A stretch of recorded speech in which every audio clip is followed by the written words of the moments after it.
as an extension of yesterday's case. Yesterday's case was not a Buddhist practice, but claimed as a Buddhist group. How about the other way? The other way around, an attempt to secularize Buddhism, meaning to use Buddhist teachings, but doesn't credit the Buddhism. One popular example is the mindfulness-based stress reduction, MBSR. Is this inappropriate as well? By Xinghui, is this inappropriate? Yeah, so yesterday there was a question about the Nichiren Buddhism. Then I shared a bit about how if a group claimed to be Buddhist, to be practicing Buddhism, but actually don't teach Buddhism, then it's not considered Buddhism. But here, Marcel asked, this is from Marcel. Okay, so Marcel asked an interesting question. What if you flip it around? What if a group truly teach Buddhism, but don't credit Buddhism? Okay, so a few things here. MBSR, mindfulness-based stress reduction program. So it started off in, I think, in the setting of a university or hospital, where the cancer patients were given this, you can say it's an alternative therapy. Yeah, it is said that because they were the morphine and the painkillers were not working anymore. Yeah, so this, I think, what's his name? Gazat Singh, something like that. One of the key proponents suggested, hey, there's this thing called mindfulness practice. Yeah, because he himself is a Myanmar, so he introduced this, and they basically just give it a try. Because anyway, those cancer patients are terminal, and in a way, no harm. So in the end, it worked. They were able to help the cancer patient regulate their stress and their pain resilience. Yeah, so they were much better, much capable of dealing with the Kabat Singh. So,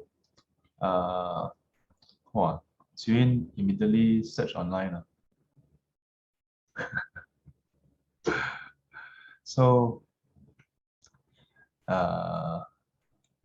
yeah, so this became popularized, and eventually it led to some studies into it. Yeah, and it became a formalized program. From what I know, if you just learn MBSR as a short program, they may or may not highlight that this is directly from Buddhism.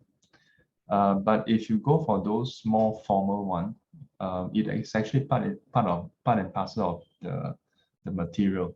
Yeah. And if you look at the websites on MBSR, especially those in the West, they are usually quite okay they are actually quite open in crediting that this is from Buddhism. Yeah. So this is the funny thing. In the West, when they use something, they are usually quite clear about, especially in the academic field, because this was brought into the academic field, right? So in the academic field, citation is very important. Yeah. So when if they have a program on MBSR, they will give due credit. Yeah. But it is what is interesting is that MBSR in Singapore. I mean, you think about it, it's very funny. MBSR is based on mindfulness training. Mindfulness training is found in Asia, but it is the Western universities and the Western countries that actually implement it in their public school. Yeah, whereas in Singapore, uh, there's somewhat a bit of resistance. Yeah, and the greatest irony is that about 9 years ago, when I was invited to speak at this conference conducted by the Christian group, they shared that their Christian schools in Singapore, they have been having mindfulness meditation. Whereas our Buddhist schools cannot. This one is Buddhism, cannot. So I don't know lah. It's quite funny. Yeah. I like to think that okay, I don't share what I think. But so the thing about MBSR, despite that, right? It is undeniable that oftentimes those who teach MBSR usually try to dilute the religious aspect of it. Yeah. And the irony is, again, it is Buddhists who, when Buddhists teach MBSR, they are very eager to say, oh, this is not Buddhism, this is not Buddhism. Yeah. And I like to think that it is well-meaning intent, that they want to reach out to non-Buddhists to say, hey, come and try this, come and try this. Yeah. Very nice intent. But if mindfulness is taught by itself without right view, it is not a Buddhist practice. In one of the seminar organized by the Samadhi Buddhist Society, my topic was, what is not mindfulness? Yeah, if I don't recall wrongly, my topic was, what is not mindfulness practice? Yeah, and inside I actually cited a lot of different application of MBSR in totally non-relevant areas, such as you'll see that if you search on YouTube, I think it's Navy SEAL or sniper uses MBSR. So Navy SEAL soldier is a special force, yeah, or sniper. Snipers are a very specialized unit in the army. Yeah, and then there's this guy who extols MBSR mindfulness training, saying, oh, it helped him to be very effective. Yeah, and so mindfulness by itself is just a tool. So it basically is a precursor to concentration, to wisdom. Yeah, but without the right view, then you can use it for anything. Yeah, so to many Buddhist teachers, it is quite worrying because mindfulness is taught out of context. Yeah, and oftentimes being pushed as though it's a solve-it-all magic pill. It doesn't solve everything. If you're hungry, try to maintain mindfulness, see how long you can last. Yeah, tell your child, don't study for exam, just practice mindfulness. See how well your child score. So this is exactly the same as practicing Buddhism. You see, right view can only be established if you learn the teachings. Yeah, 闻思修 ma. You must hear the teaching. If you don't hear the teaching, how do you have right view? Yeah. So initially, we don't have the full right view. So if you don't learn the teachings and you just practice mindfulness, that's like asking your child, don't learn the content, just be mindful. Yeah.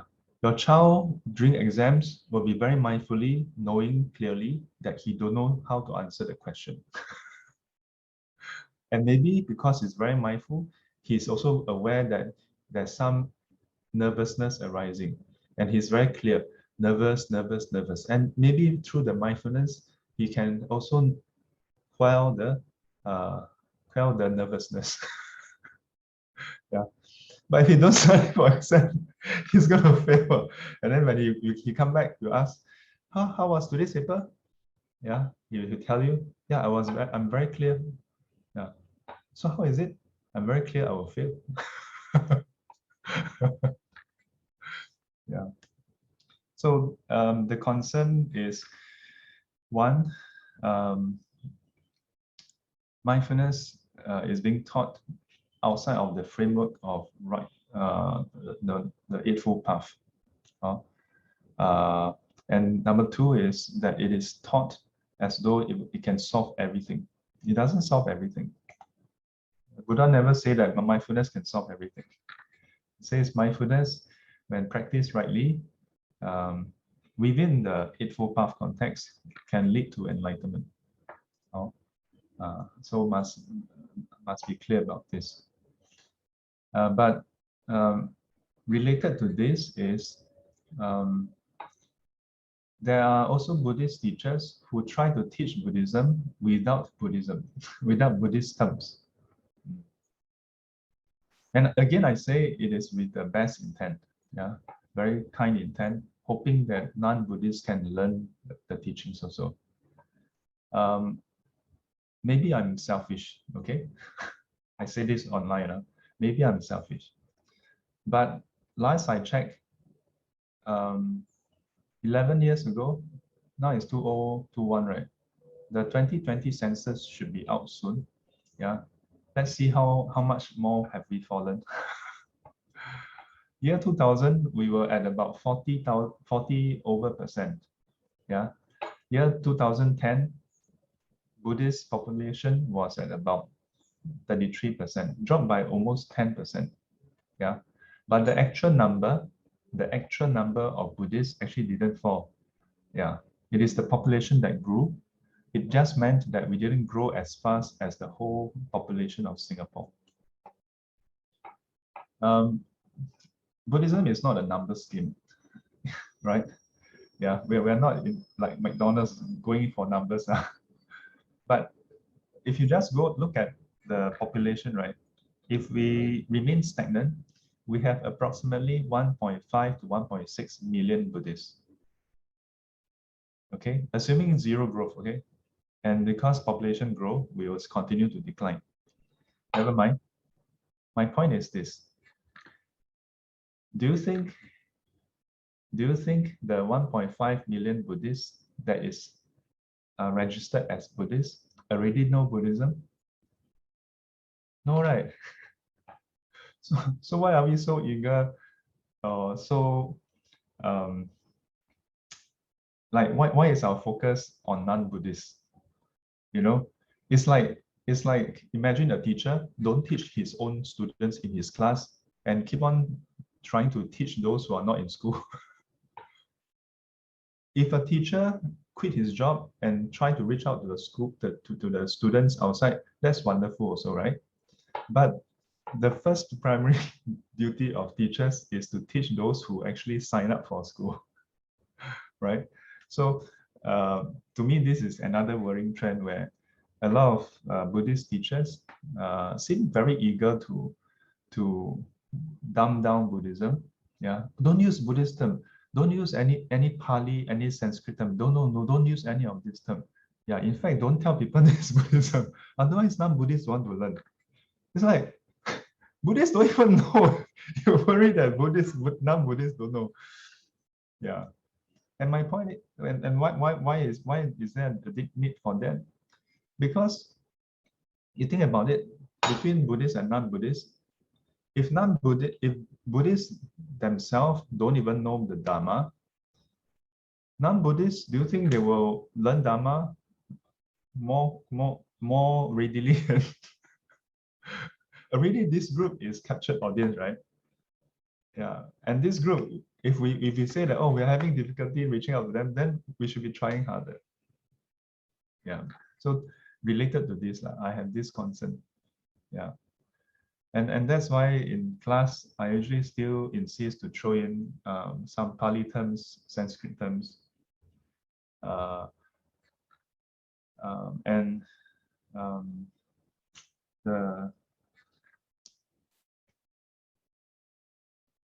if we use it lesser and lesser, if we stop using it or reduce the usage of it because we are afraid people don't understand, then the lesser you use, the lesser people are exposed, then the more people will not understand. It's as simple as that. Yeah. You think about it. How many of you watch Korean drama? Okay, maybe, oh, okay, quite a number. How many of you watch the original Korean one? Yoboseyo.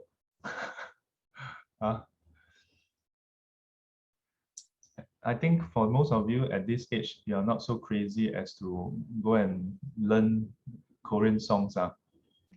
Yeah. But I have students who tell me that their children in their late teens or early 20s, yeah, they are so crazy about the Korean style. Wow, they go and learn Korean now. You know? Yeah. Learn Japanese, learn Korean, everything, K-pop, J-pop. Yeah. So why is it like that? I saw this video some years back. You know that Gangnam Style, that 骑马的男人 he he one act then gone. But he managed to get French people to say "saranghae." You know, I saw this video in France. He had this concert and filled to the brim. No, all the Amor French people. No, you know how difficult it is to get French to speak other languages. And then then the French people "saranghae."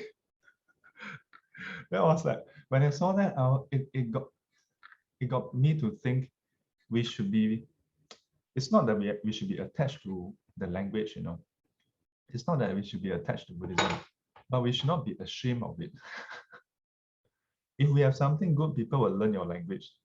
Already we are using English. Right? What else you want? What else do we want, right?